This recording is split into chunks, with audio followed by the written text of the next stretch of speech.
Can I just ask, we talked about being in a debt-based currency, and we talked about the fact that there are financial leaders up here meeting with our politicians.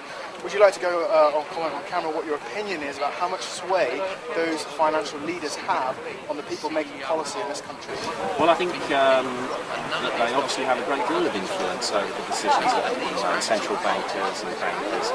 And we know that from the financial debacle of the last few years, that a lot of people who should possibly have been investigated by the police and possibly found themselves on criminal charges are still running massive financial institutions. I'm not an expert on that subject, don't claim to be. But I think that obviously they have an influence on political decisions that's made. And does that undermine democracy? Yes.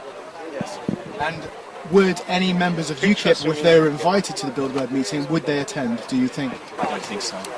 And I don't think we get invited. But you never know, perhaps the first, when we see the first UKIP member invited to the Bilderberg meeting, perhaps it's going to be the next Prime Minister, he or she, who knows. But that's a joke, I don't think we'd actually do. So are you suggesting then that the people in this building actually help to pick the future Prime Ministers and leaders of the world? Well, you could argue that anyone that's very talented and capable will get elected, and they've probably got a bright future in front of them anyway. Or you could argue that people who turn up are being picked up, they're being invited because they're acceptable to become leaders. I don't know where the truth lies, and neither does anybody else, because we don't know enough about what goes on. Thank you. Mark Anderson with American Free Press. Are you getting any kind of inkling of what they might be talking about at this year's meeting, given the trends in British politics? Is there something you can discern that might concern the Bilderbergers this year? Anything going on in Parliament, any financial decisions, Royal Bank of Scotland stuff that's in the press?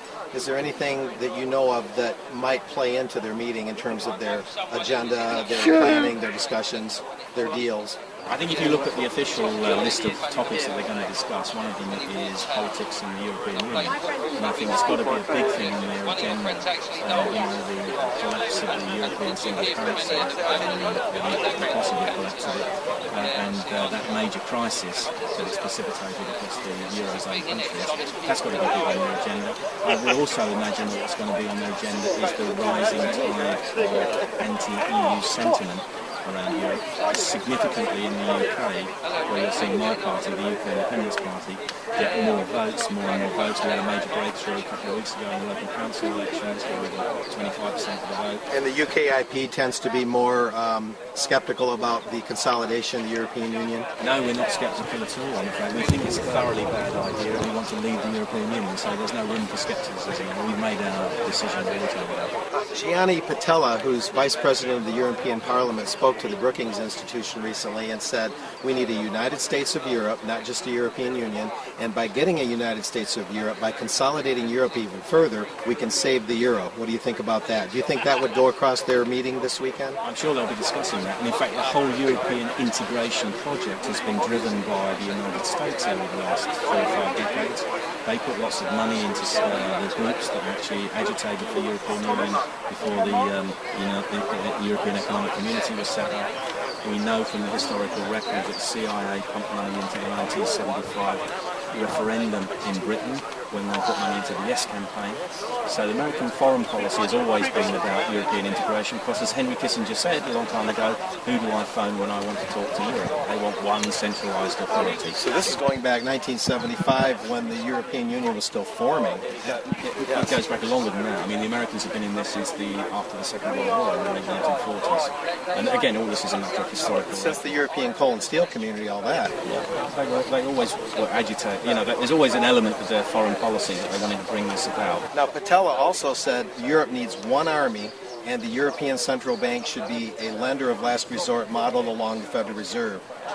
Number one, do you agree with that, disagree, and do you think that's a Bilderberg topic in some way, shape, or form? Well, I don't agree with it. Obviously, I think that would be a disaster. But the European Union has always been about building a centralised political state. I was on the Defence and Security and Defence Committee of the European Parliament for 5 years in my first term, and I can tell you now they're creating their own army by common command and control structures, common procurement structures, common communication structures. Separate from NATO? Well, I think what they want is actually to have one member of NATO, which is the European Union, rather than I think, I'm not sure what the number is now, but at that time there were 19 European members of NATO. Oh, I see. They would reduce that to one and still be a NATO member. Yeah, they'll be a NATO member, but they want one massive member rather than lots of smaller members. So this Italian bureaucrat that spoke to Brookings May 3rd, and I was there hearing him say this, may have spilled the beans a little bit in some way on the Bilderberg topic. I don't think he's spilling the beans, because anyone who wants to know this knows it. It's only our own politicians that pretend it isn't happening to the British people. I mean, if you go to I've been to meetings where they talk openly about these things, because as far as they're concerned, the Europhiles, the Eurocrats, yeah, that's what they're about, that's what they're doing. It's our politicians in the UK who pretend it isn't happening. In the US. Why are they pretending? Because they know the British people don't want it.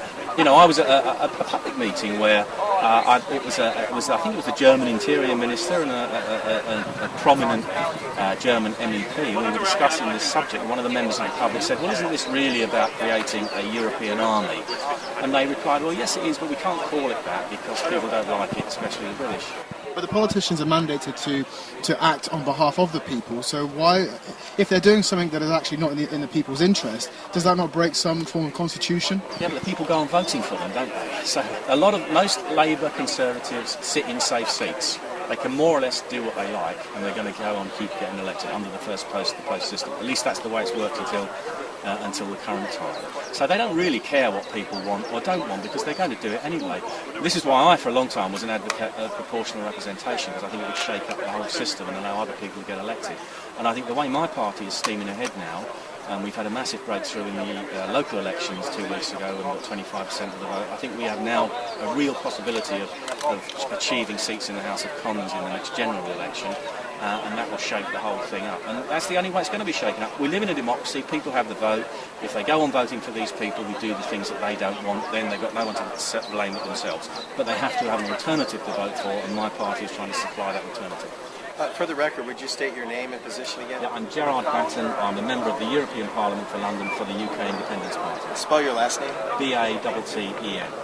First name again is? Gerard, G-E-R-A-R-D. Thank you very much. You're welcome. Can I ask you one question? Yeah. This broadcast operation. Just one question. What's the most important thing people have to know about Bilderberg? That it's going on. Because for 59 years, the mainstream media have more or less ignored it and not reported on it. There's been some exceptions to that, but by and large, the BBC, ITV, Channel 4, the Daily Mail, the Telegraph, whatever, have not reported on this. And I think that's the biggest scandal of all, because in a democracy, the news media is supposed to tell you what the politicians and the leaders of big business, etc., are doing, especially if it's having effect on public policy. And they haven't, and I think that's the main thing. And why isn't mainstream media reporting on this, in your opinion? Because I think now they would look silly if they didn't. Because of the internet, more and more people know that it's going on. People are making films about it. I've done, not that I claim any great credit, but I've done a couple of little speeches in the European Parliament on it. So anyone that Googles in Bilderbergs will now find stuff, and they're going to say, well, that's fine, I didn't read about that in the newspaper, didn't see that on the TV. So the Bilderbergs themselves have had to come up with a PR strategy. They now have a website, they tell you roughly what they're talking about, and now the media has to respond as well, because otherwise they're going to get more letters and complaints saying, well, why aren't you reporting this? Hence the Times of London being here, hence the Telegraph being here. And the blonde gal, who was she from? Her questioning was a little bit specious in a sense. She's saying, well, there has been coverage, but isn't the problem not just that there's a lack of coverage, but when there is coverage, there tends to be a trivialization of it, or talking about just the phenomenon of Bilderberg and not really getting into the details? Well, this is what it will be interesting to see how the media are going to report on this. They can say, well, it's just these people turning up for a cup of tea and a chat, and it's all very innocuous, nothing to worry about. Yeah, in terms of media bias, right, on Bilderberg 2013. And they can then say, what they could do is try to label anybody that asks questions about it as a conspiracy theorist or a loony. So we'll have to wait and see how fair they are. Yeah, in my experience, what press there is, though this isn't always true, tends to focus more on the protesters, those outside the gates, than those inside the gates that have all the money and power, and kind of sometimes trivialize and belittle the whole thing, pick on the protesters. Meanwhile, this privatization of government, if you want me to call it that, goes on. Yeah, absolutely. But I mean, you know, the media doesn't always do the best job in the world.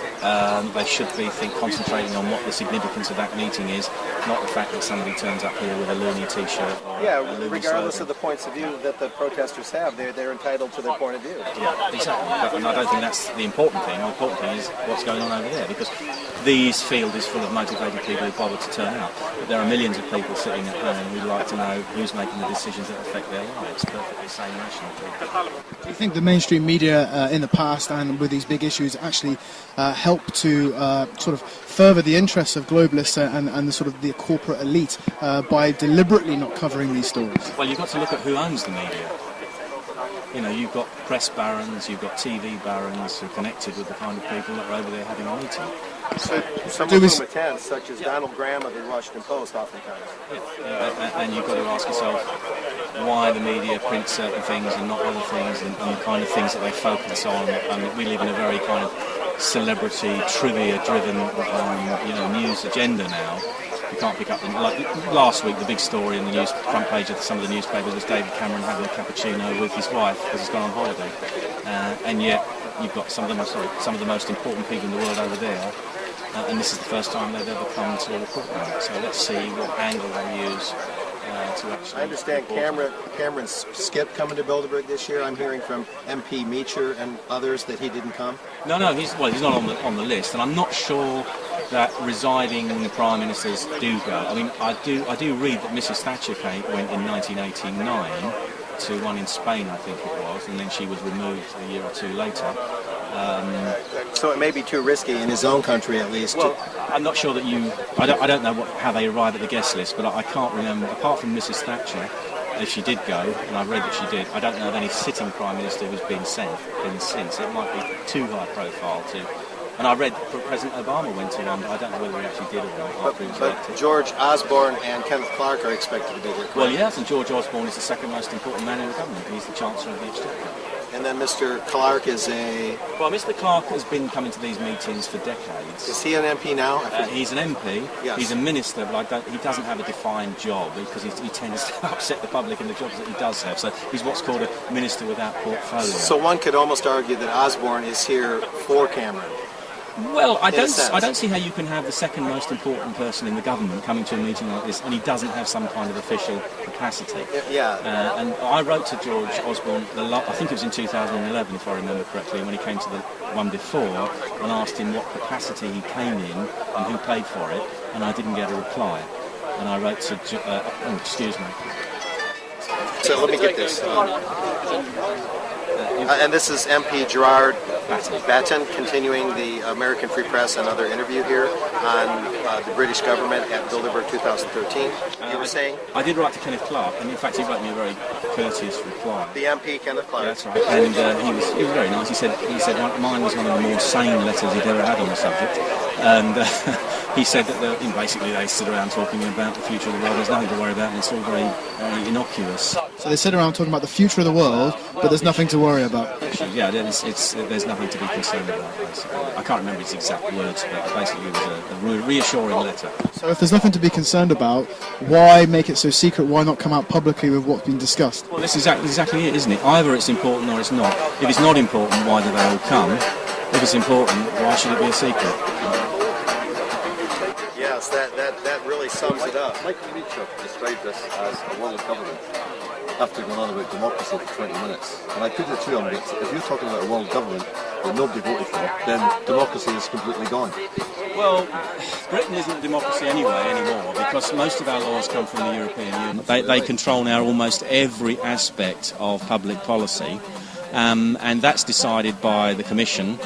And of course we vote on it in the European Parliament, but we have much less power than a British Parliament would have. And of course all of the UK MEPs put together amount to 8% of the total. So although we can try to defend British interests, we can't stop something happening and we can't make something happen. So we're not a democracy. Are you aware of who set up the European Union? Well, it was why? What are you going to tell me? Are you? I'm going to tell you that group in that hotel there actually came up with the European Union. They brag about it openly. Yeah, they came up with the euro. They brag about it openly. That's why Europe's in the state it's now, because they want to destroy Europe. and they're doing a good job of it. Well, they've certainly been instrumental in doing that. And of course, what I was explaining earlier on to this gentleman was that American foreign policy has been very instrumental in actually setting up the European Union as well. They put money into it. CIA put money into the 1975 Yes campaign in the referendum, which is a matter of historical fact. But I think there might be other forces at work other than the Bilderbergs that are making that happen. We concentrate too much on these. There may be other important... I lived in Ireland for the second Lisbon referendum, and we campaigned against that. And the corruption around the voting system there was outrageous. I'm talking voting with pencils. I'm talking about boxes going missing. I'm talking about no blank voting slips in the boxes, which people hadn't used to register the votes either way or the other. We all know what happens in a referendum in the European Union. If the people come up with the wrong answer, they have to do it again later. Which is what we did. Okay, can I just talk to Loris? And you're with the European Parliament? Yeah, the European Parliament, not an MP, an MEP. Yeah, an MEP. That's it. I know very few people in America know what it is. Yes. Thank you. Okay. Thank you, Gerard.